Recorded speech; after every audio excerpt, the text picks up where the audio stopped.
Claire Holloway moved through the halls of Westbridge Memorial Hospital with quiet confidence. Her white uniform was always crisp, her blonde hair neatly pulled back into a bun, and her expression calm, yet attentive. Patients trusted her, and fellow nurses admired her dedication. She was the kind of nurse families wanted for their loved ones, compassionate, patient, and always willing to help. But what no one realized was that beneath her gentle demeanor lurked something far more sinister. The deaths began subtly. At first, no one noticed a pattern. Elderly patients passed away during the night, their charts marked with natural causes. Some had pre-existing conditions, others had been recovering from surgery, but none seemed to show signs of distress before their sudden demise.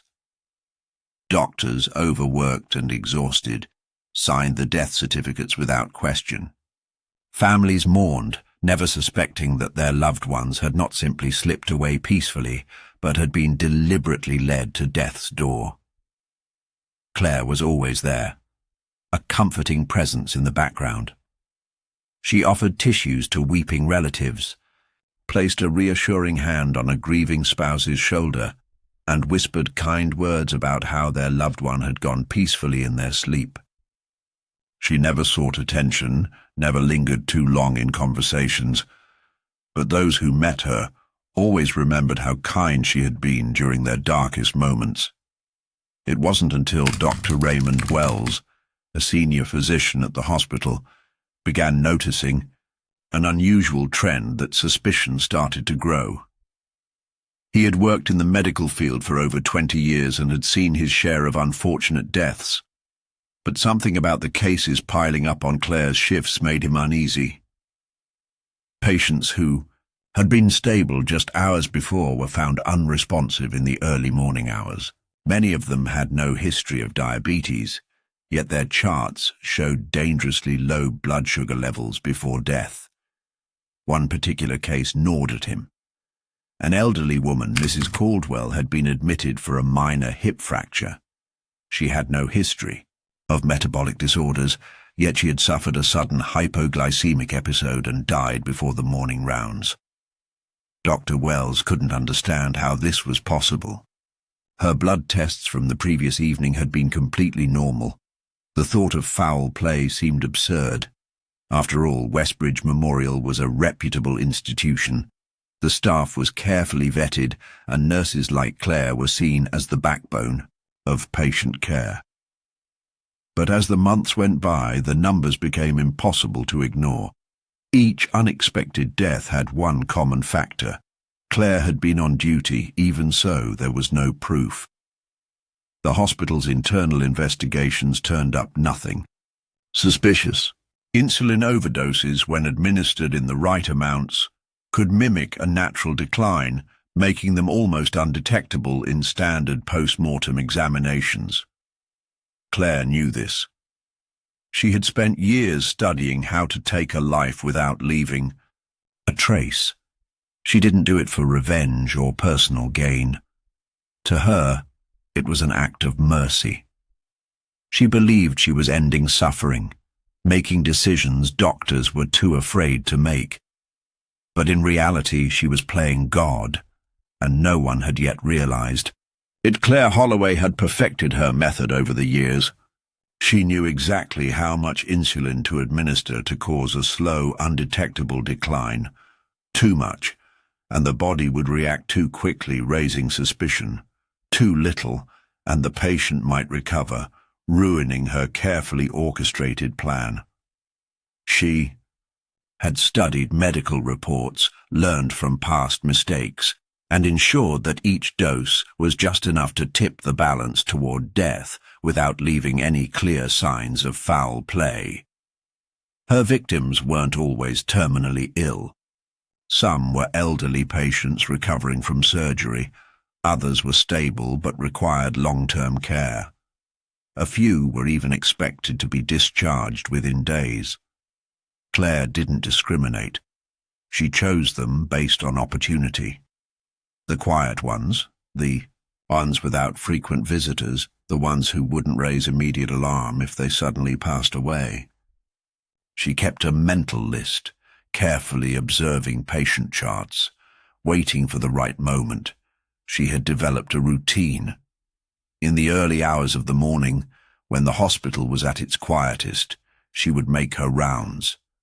The other nurses were either busy with paperwork or catching short breaks, trusting Claire to handle the patients with the same care she always had. She would enter a room, check the monitors, adjust the IV drip if necessary, and then, with practiced precision, inject the insulin into a hidden part of the patient's body, usually the upper arm or thigh, places less likely to be noticed in a routine check. Then she would wait. At first, the patient would show no immediate reaction. It could take hours before their blood sugar levels dropped to a critical point. When the morning shift arrived, the nurses would find the patient unresponsive, sometimes in a coma, sometimes already gone. The doctors would examine the body, note the history of age-related complications, and sign the death certificate. Claire would offer condolences to the family, sometimes even standing with them as they wept, ensuring that no one suspected her involvement. She kept track of every death in a small leather-bound journal, tucked away in the back of her closet. Each entry was brief, just a name and a date, sometimes followed by a short note. Peaceful departure, she had written next to one name.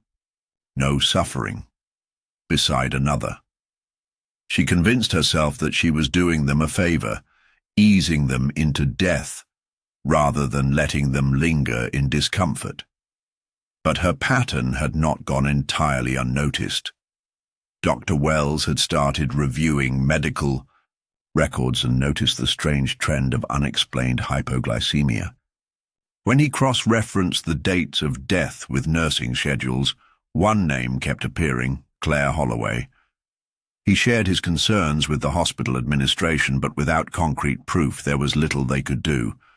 No one wanted to believe that a trusted nurse could be responsible for something so horrific. Then came the turning point. A junior nurse, while double-checking medication logs, found discrepancies in insulin withdrawals. Some vials had been taken out but never logged as administered. She hesitated, wondering if it was simply a clerical error. But deep down she felt something was off. It was the first real clue that something dark was happening within the hospital walls. The hospital administration was reluctant to act without solid evidence. Accusing a nurse, especially one as respected as Claire Holloway, was a serious matter, but Dr. Wells couldn't shake the feeling that something was terribly wrong. The unexplained deaths, the missing insulin vials, the eerie consistency of Claire's presence during these incidents, it all pointed to something far more sinister than simple coincidence. Determined to find answers, he contacted the hospital's internal review board and requested a formal investigation. His request was met with hesitation. Hospitals faced malpractice lawsuits all the time, but accusing a staff member of deliberate harm was a different matter. If word got out, Westbridge Memorial's reputation would be destroyed. Despite their reluctance, the administration ordered a quiet review of medical records. Over the next few weeks, investigators combed through patient charts, medication logs, and nurse schedules. They found disturbing irregularities. Patients with no history of diabetes experiencing sudden hyperglycemia. Insulin doses that had been recorded in logs but had no matching doctor's orders. And vials of insulin that had gone unaccounted for. Still, there was no direct proof linking Claire to the deaths. The nature of insulin poisoning made it difficult to detect, and without a confession or clear eyewitness account, she remained untouchable. Some doctors dismissed the findings as errors in record-keeping. Others whispered their suspicions in the break room, but were too afraid to voice them publicly. Then came the unexpected break. Margaret Lane, a 72-year-old woman, had been admitted for a minor infection. She was responding well to treatment and was scheduled to be discharged in 2 days. But one morning, she was found unresponsive. Her son, Thomas Lane, was devastated. Unlike other grieving families, he refused to accept the explanation of natural causes. His mother had been recovering, joking with him just the night before. How could she suddenly be gone? Thomas demanded an autopsy, something rarely done, for elderly patients who passed away in hospitals. The results shocked the medical team. Margaret had died from an insulin overdose. Yet she had never been prescribed insulin, nor had she shown any signs of diabetes. This was no accident. Someone had administered it to her deliberately. With this revelation, the case was no longer just an internal concern. It became a full-scale criminal investigation. The police were called in, and detectives began scrutinizing the hospital's records. They quickly honed in on the same pattern Dr. Wells had noticed. Claire's name kept appearing, always on duty, when the suspicious deaths occurred. Detectives set up surveillance. They reviewed security footage, monitored medication withdrawals, and tracked every movement Claire made. Then, one night, they caught her in the act. A hidden camera in the medication storage room captured Claire withdrawing insulin without a logged order. She carried the vial into a patient's room, staying only for a moment before slipping away. That was all the authorities needed. The next morning, Claire arrived at work as usual, unaware that her time was up. Within hours, she was led away in handcuffs, her calm mask cracking for the first time. The angel of mercy had finally been caught. Claire Holloway sat in the interrogation room, her hands folded neatly on the table, her face expressionless. The detectives across from her studied her carefully, waiting for some sign of guilt, some flicker of emotion. But Claire remained disturbingly calm. She had been caught, and she knew it, yet there was no fear in her eyes. No regret. Only a quiet confidence, as if she still had control over the situation. The evidence against her was overwhelming. The surveillance footage showed her withdrawing insulin without authorization. The medical records linked her to an alarming number of unexplained deaths. The autopsy report of Margaret Lane proved that insulin poisoning had taken her life. And then there was her journal, pages filled with names, dates, and cryptic notes that now read like a list of confessions. But when the detectives pushed her for answers, Claire denied everything. She claimed the missing insulin vials were simple, clerical errors, that the deaths were coincidental, that the journal was nothing more than a way to process her emotions as a nurse dealing with death on a daily basis. She never wavered, never raised her voice, never showed any sign of guilt. Psychologists were brought in to evaluate her. They were fascinated by her cold detachment, her complete lack of remorse. Claire wasn't like other killers. She hadn't acted out of rage, revenge, or financial gain. She had no history of abuse, no record of mental illness. To those who knew her, she had always been kind, professional, and deeply compassionate. And yet, she had taken the lives of at least a dozen patients, possibly more. When they probed deeper, trying to understand why she had done it, Claire finally spoke. She claimed she wasn't a murderer, she was a savior. She insisted that her patients had been suffering, that she had given them peace. She believed the medical system failed people by keeping them alive when they had no quality of life left. She saw herself as someone who had the courage to do what doctors couldn't, end suffering permanently. Her words sent chills through the investigators. She truly believed she had done nothing wrong. She wasn't driven by hatred or cruelty, but by a twisted sense of mercy. And the most disturbing part? She had no regrets. The prosecution built their case carefully. They gathered testimonies from hospital staff, forensic reports, and Claire's own chilling journal entries. The trial became a media sensation. Families of the victims sat in the courtroom demanding justice. Some had once thanked Claire for her kindness, never realizing she was the reason their loved ones were gone. When the guilty verdict was read, Claire showed no reaction. She stood still, her face as calm as ever, as the judge sentenced her to life in prison without the possibility of parole. Even as she was led away in handcuffs, she remained composed. She had played God for years, deciding who lived and who died. But now she had lost the one thing she had always craved: control. Claire Holloway's story didn't end with her sentencing. Even behind bars, she remained a subject of fascination. Psychologists studied her case, criminologists analyzed her methods, and the media continued to dissect every detail of her crimes. How had a woman so trusted, so admired, managed to kill so many without detection? What had driven her to take on the role of an executioner, deciding who deserved to live and who should die? Prison didn't seem to change her. Unlike other inmates who broke down or showed signs of remorse, Claire remained eerily composed. She followed the rules, kept to herself, and never engaged in conflict. Some of the guards even described her as polite, almost unnervingly so.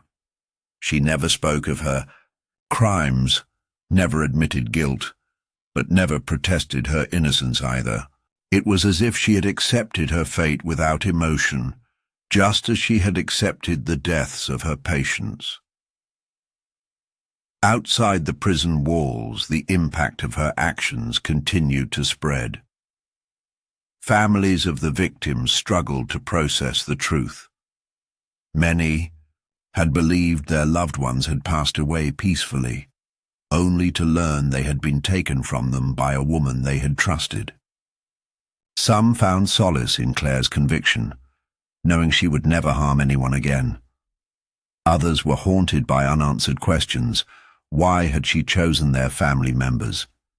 Had their suffering truly been as unbearable as she claimed, or had she simply decided their time was up?